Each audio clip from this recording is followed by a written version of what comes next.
Good afternoon, good afternoon, good afternoon. Kiss up to God. To God be the glory for all the wonderful works that He does.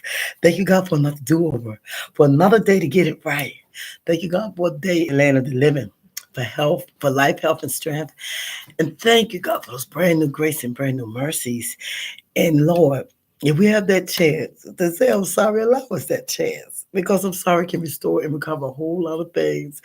Happy Hump Day. Thank you so much for joining me. My name is Jennifer Brooks. I am your Southern Belle.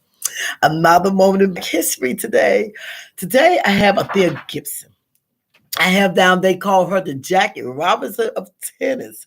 So I was looking up, like I said, I'm on this website where I'm looking at certain people and I'm picking and choosing certain ones that catch my interest. Of course, I don't think I remember her. I don't know. Some things we get older, I don't remember. But anyway, I just want to come on with her today. Althea Gibson. Like I said, she was a Jackie Robinson of tennis. Long before Venus and Serena Williams, another tall young black woman stood up the stands world of tennis with powerful serves and brilliant plays. She was Althea Gibson. And tennis had long been a segregated sport when her skill and strength broke the color barrier in the 1950s. Hi, Kara. Um, Gibson's path to tennis stardom was unusual. She grew up in Harlem on a block where, as luck had it, New York police allowed, would block off sections for traffic so the neighborhood kids could play. Hi, Lisa. So the neighborhood kids could play. Lisa says she came to our school in the 80s. Okay, all right. So they could play. There she learned pedal tennis and took to the sport so quickly. She won a citywide tournament at the age of 12. Recognizing her talent, neighbors raised funds to help pay for her tennis lessons, and a career was born. Gibson began winning local and regional tournaments, but she was banned for national events because of her race, of course. In 1950, though, after intense lobbying, she became the first African American to compete in a U.S. National Championship, the precursor to the U.S. Open. In 1956, Gibson became the first Black player to win a Grand Slam tournament, the French Championship. The next year, she was the first Black. Oh, Lisa, I'll call you back. I'll call you back. She was the first Black champion in 80 years of history of the Wimbledon, receiving the trophy from Queen Elizabeth II. By the time Gibson retired from tennis, she had won 2 Grand Slam titles and was the world's top-ranked female player. At age 37, she took up professional golf, becoming the first Black player on the LPGA Tour. Racism followed her there too, of course. Many country clubs refused to let her compete. Fans taunted her with slurs, and she was sometimes forced to change clothes in her car. But her success in two sports dominated by white inspired generations of Black athletes. I always wanted to be somebody, Gibson once said.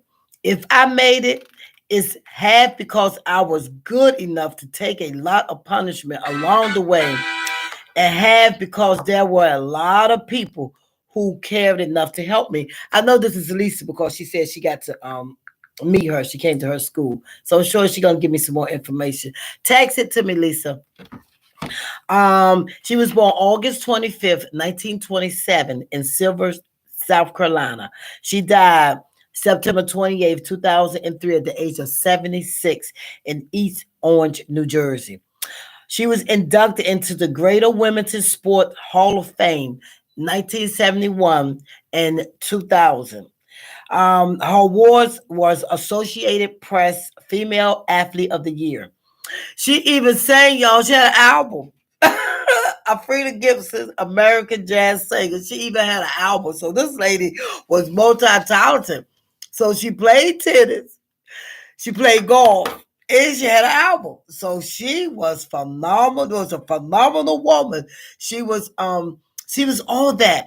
And these are things she actually paved the way because certain sports, tennis, golf. She did those are two sports they definitely don't want us. Hockey, those are what we consider the white man sport. They don't let us into those as often, but when we do, we dominate. And I think that's what makes them angry.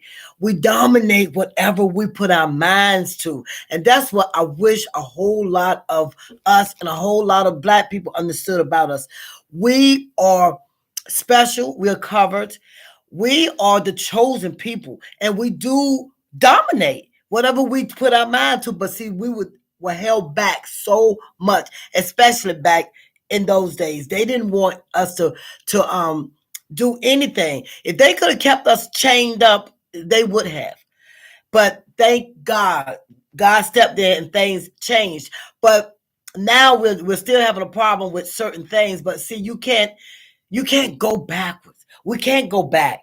We can't go backwards. And I really don't believe that a lot of us are. We're gonna fight till the end. Because see, the one thing that's not realized is our people were brought here against their will and chained. Black people are not chained down. We are different now. It's not like it used to be. So don't get it twisted.